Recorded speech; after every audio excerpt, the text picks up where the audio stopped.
welcome to Notes of Nara. This is Naja Rashida here, and may this message find you well and whole today. I really believe this is probably one of the most important messages that I feel like you can receive at this moment. So for, I think 2 years ago, maybe a year and a half, when I was working at hospital as a nurse, a CNA, certified nurse assistant, it was a really busy day, and I was feeling quite miserable, but still able to connect with my patients. And one of my patients brought up we were talking about career and life purpose. And as this patient was speaking, I heard, "Find your joy."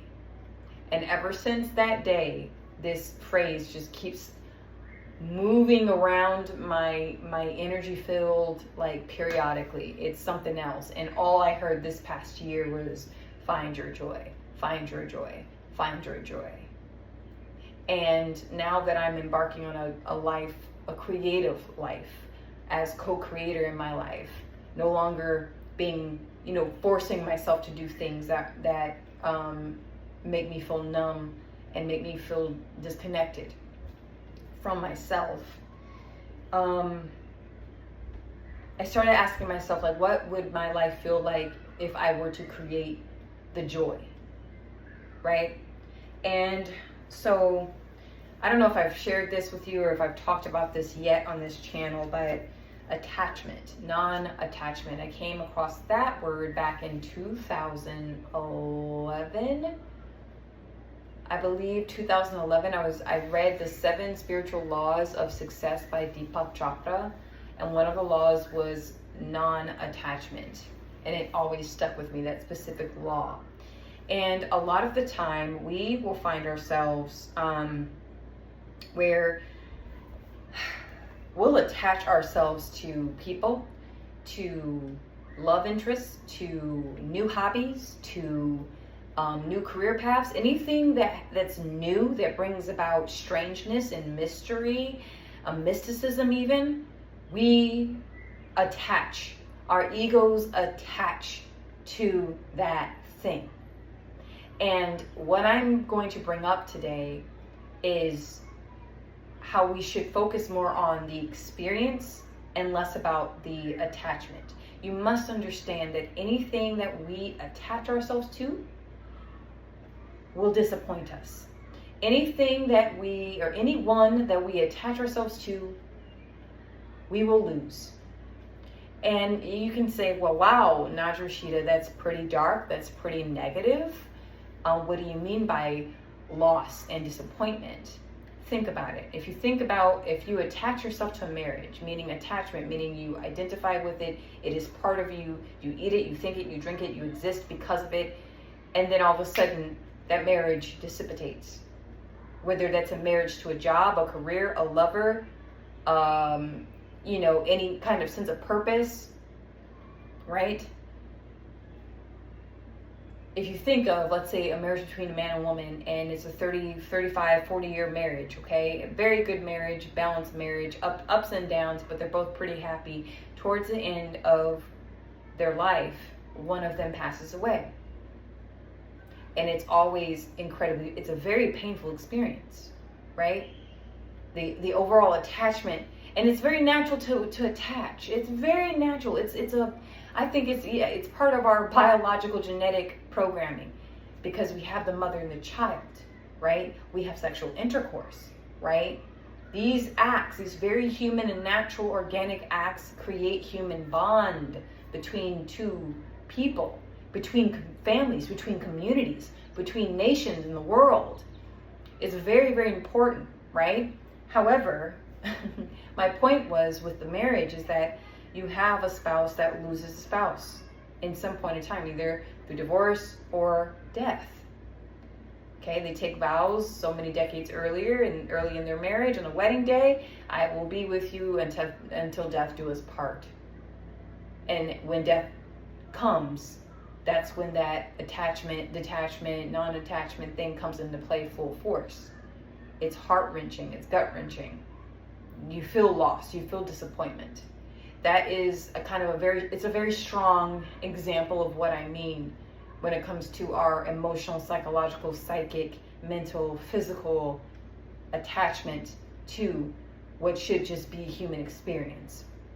We have a choice to embody and be present in the experience by non-attachment, with detachment, without attaching ourselves to the very thing that's creating the experience, because then we're bypassing the experience, we're bypassing the potential healing, we're bypassing the lessons learned and lessons taught.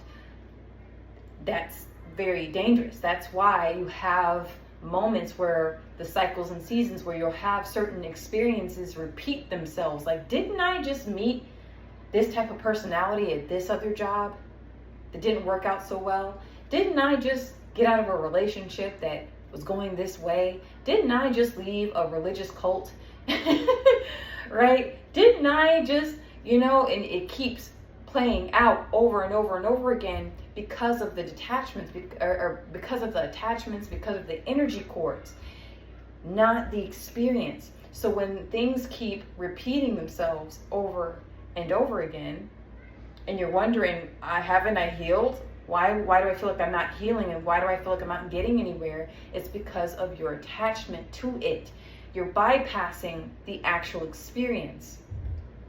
For example, in a, let's say, a brand new, loving, romantic connection that you make with somebody, right? It's very, very easy. It's natural. It's to be expected to be completely enamored by someone. There's nothing wrong with that. It can turn toxic and unhealthy and codependent when you attach yourself to that person and you're bypassing the experience. You're no longer present anymore. You're in the past, so unhealed wounds, and the future. What could be, what should be, what would be, right? Instead of being in the experience of how that person's making you feel at that present moment. Very, very, very important. It has taken me 36 years to work through a lot of stuff, and it's ongoing until I take my last breath. I'm not going to sit here and act like I got it all together. I do not. Far from it. Work in progress all the time, every day. No shame in that either. There was once upon a time where, at the beginning of one of my spiritual awakenings, I was very like, oh my God, like, I have to ascend. I'm no longer on that kick of ascension, because whatever goes up must come down. As above, so below. When the clock strikes 12, it's going to strike 6 too.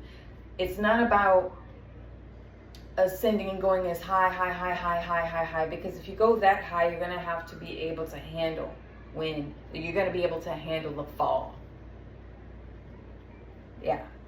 So let's get back on track here with the attachment. So where does joy belong in all this? Joy begins where attachment ends. And this is where I'm at. I feel it. It's beautiful. It is a wonderful feeling. It's like, wow, I can actually allow myself to experience love, to experience connection, to experience creativity without attaching myself to it. For example, my beautiful handmade flute. Recently, I haven't shared this with anyone, but I have released my cello of 20-something years. And you're going to look at me weird. Many other fellow musicians will be like, what? Because musicians, we don't let go. Like, the instrument is an extension of ourself. It just is. The earlier you start with an instrument, the attachment you have to that instrument, it's like a sacred piece of jewelry you can't take off, or your glasses. It's like your prescription for like your creativity. You don't let go, no matter what. No matter if you're married, your kids, you're going through life changes, you move from country to country. I traveled abroad and I still had the cello. Okay, I still had it. I will say this. I got to a point where I knew, and I know that I would never reach the level of mastery with the cello that I felt like I needed and I wanted. And to me, slowly over the years, over 20 years, let's see, I had my first cello when I was 10, and my dad Purchased it when I was 12. So for over 20 years now, well over 20 years, over the years, I just felt this, like, it became more symbolic and less something that I used in part of my music. I did use it part of my music for sure, but there's something deeper that said you need to release this, let it go. And it was part of my non-attachment practice. As you can see, minimalism is also part of my non-attachment practice. And it threatens, people, because even people that are outside of your life, they're not living your life, but they have a lot of sentiment and they have a lot to say about, about certain things like this, like, why don't you have furniture? Why are you giving away something of such high importance and sentimental value?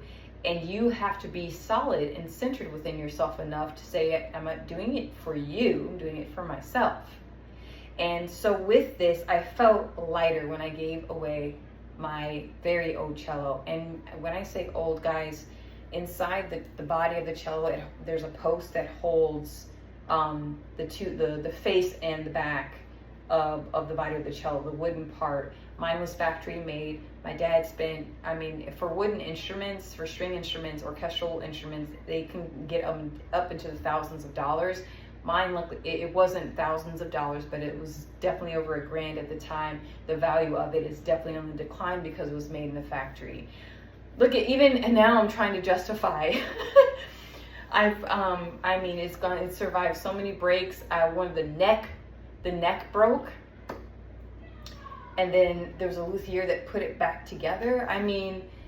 It went through a journey, and I'm glad that I released it and I gave it to someone else. And I know it's going to find a good home. So, when it comes to joy is liberation. When you learn how to free yourself from unhealthy attachment to something, unhealthy attachment to outcomes, unhealthy attachments to lovers and friends and families and careers and purpose and instruments, right? You then become liberated, and it is the most amazing space to be in. And that was part of my heart opening awakening I've had the past couple of weeks.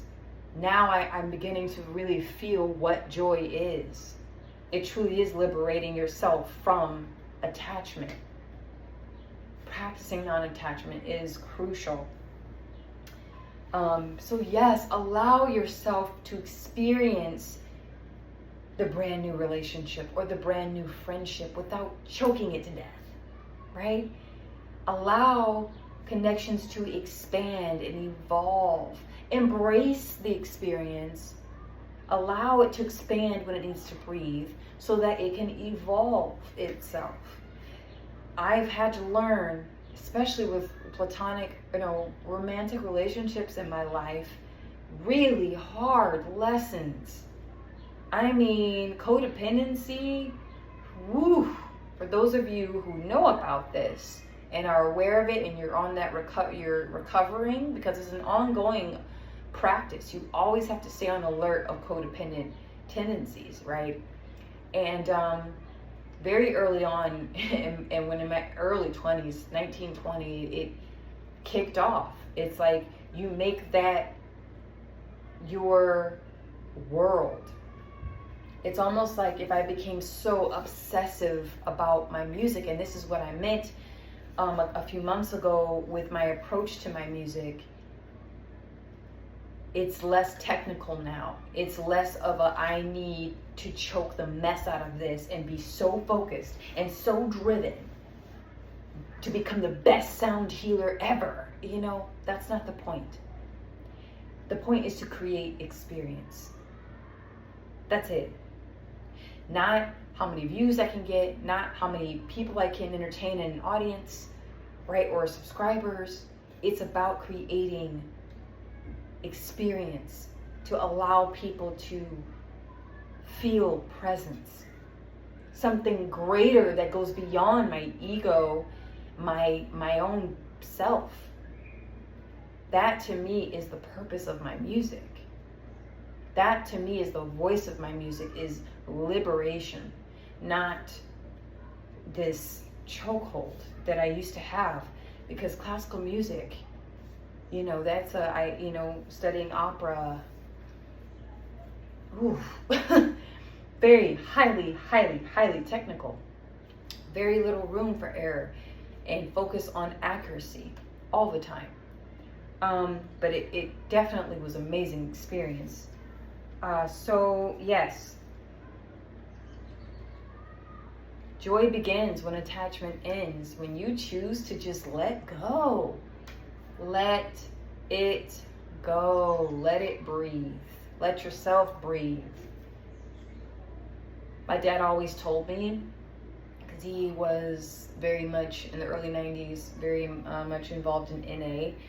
And so one of the 12 steps was about, like, just do little things. Don't overwhelm, or not, I don't think it was 12 steps, but it was a practice in this community where, did you drink water? Did you make up your bed? Did you brush your teeth? Take a shower? Did you make a sandwich? Did you read a book? Did you go for a walk? Like, you do small things that bring you back to the present moment. My dad never called it presence or bringing you back to present moment, but that's what it's been. And I finally understand it, because I will call, I'd be in college crying, stressed out about something, or angry about something, or family issues. Like, all right, did you drink some water?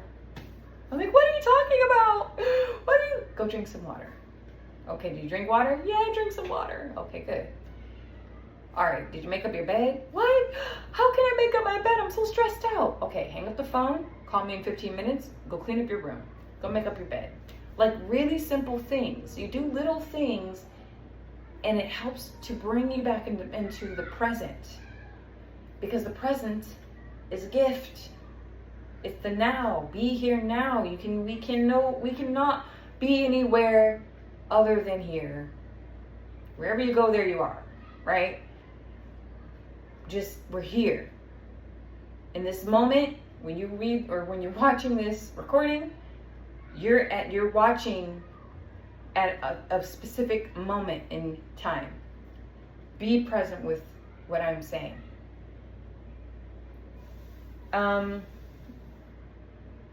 Joy. We create our own joy through non-attachment. And I'm not saying be oblivious. I'm not saying be oblivious to your issues or your problems. Because guess what? Another thing my dad would tell me when I was much younger, a younger woman, he would say, listen, now, you drank water, right? Yeah, I drank some water. You made up your bed. Yes, I made my bed. You went for a walk. Yeah, I went for a walk. And how's the problem? Well, the problem's still the problem. He's like, okay, well, how do you feel about it? Well, I feel all right.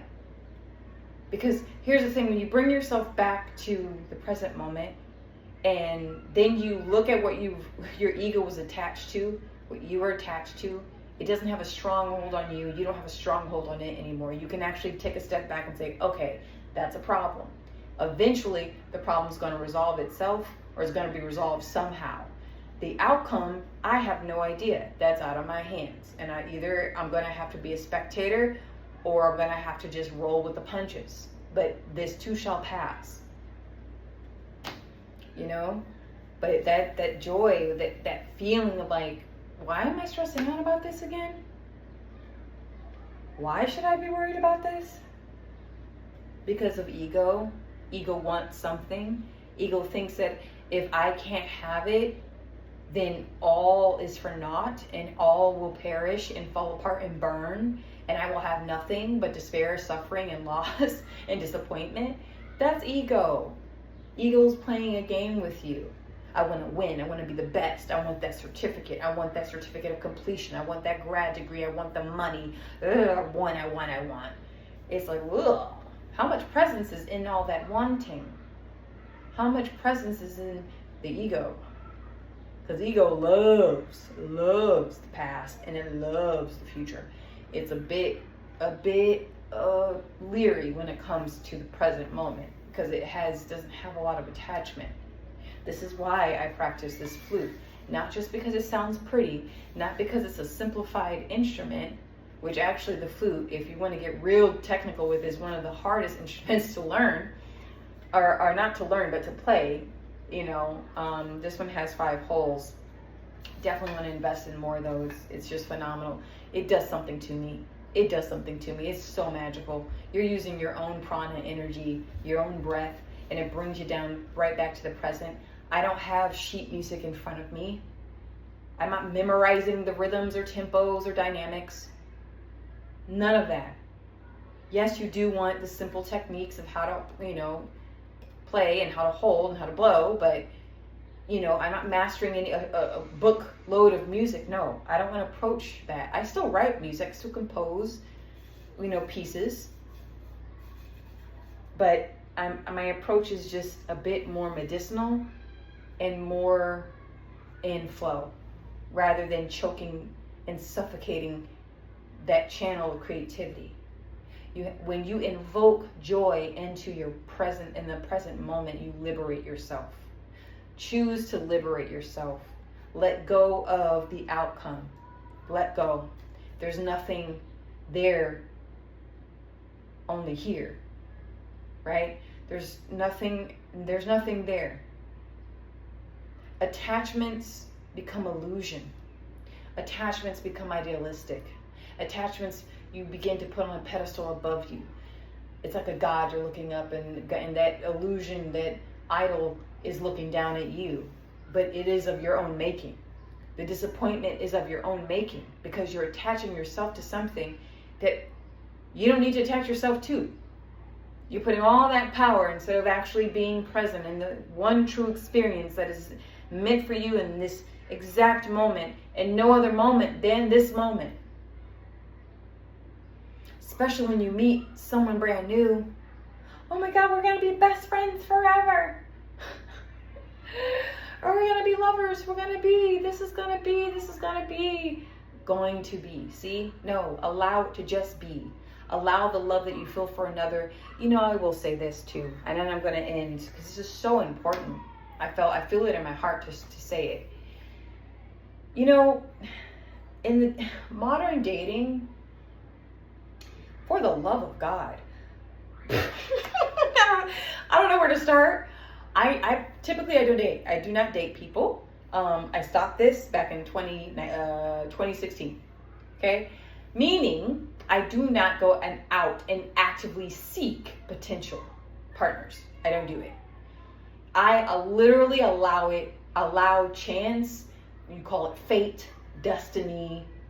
You call it just soulmate, divine timing. I let that stuff just be the ultimate guide, because I just don't do it anymore. If we happen to cross paths, boom, and there's a connection, okay, there's seeds. But no, so just that being said, I do not date intentionally. I do not. I avoid it. It's not that I avoid the connection or potential, but I just don't. That's not a priority in my life. However, that being said, as far as what's going on in the modern day world, I don't necessarily, as far as dating goes, I have a very limited, experience with that per se, right? I'm more of long-term relationship type of, I'm built for that. But I will say this. There's a huge shift happening, and it's beautiful. I love it.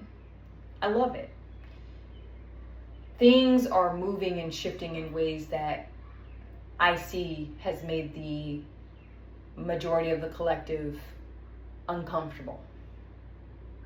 As far as gender fluidity, as far as sexuality and spirituality and consciousness, and the purpose of the role of men, the role of women, and what constitutes its family, the child, free movements, and people, not getting married so quickly and starting families so quickly. People are being more and more intentional on the why they're doing what they're doing when formulating connections. But one thing really came up very strongly for me, there are always these underlying social messages or practices or expectations, if you will, You know, you don't, you go on 3 dates and you know, test the waters, right? You go on 3 dates, you see somebody for 3 weeks, and then you give them about 3 months. You don't sleep with them right away. You know, all these rules of getting to know someone, right, in society when it comes to dating, especially in the Western world. And when to say I love you, or to not say it at all. And that's what really shifted for me over time. It's like, love is timeless. I just might make this another video,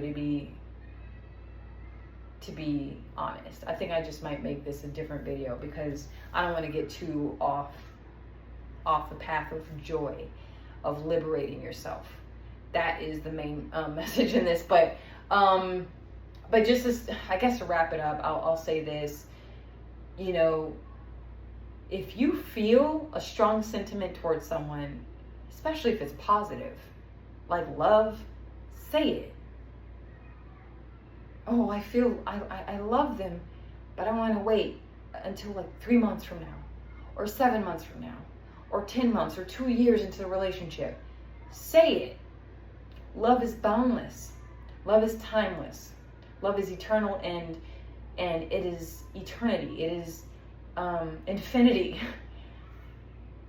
We humans in this earthly realm like to construct and control and manipulate, and, you know, stop it. If you meet somebody and you feel such a deep love, say, I love you in this moment right now. There's nothing wrong with that. And again, I mean, people will saying I love you means that person's going to show up for you, and that person's going to do right by you. Since when has that ever made sense? It doesn't. Because someone can do all those things and still screw you over. Well, love is action. Love is behavior. Okay, I understand that. And that takes time to develop that too. But love is also a force. It is not just something you can equate just by action, or just by feeling, or just by thought alone. It just is. And when you're super present, you allow yourself to feel. And that can change too. Love frees all control.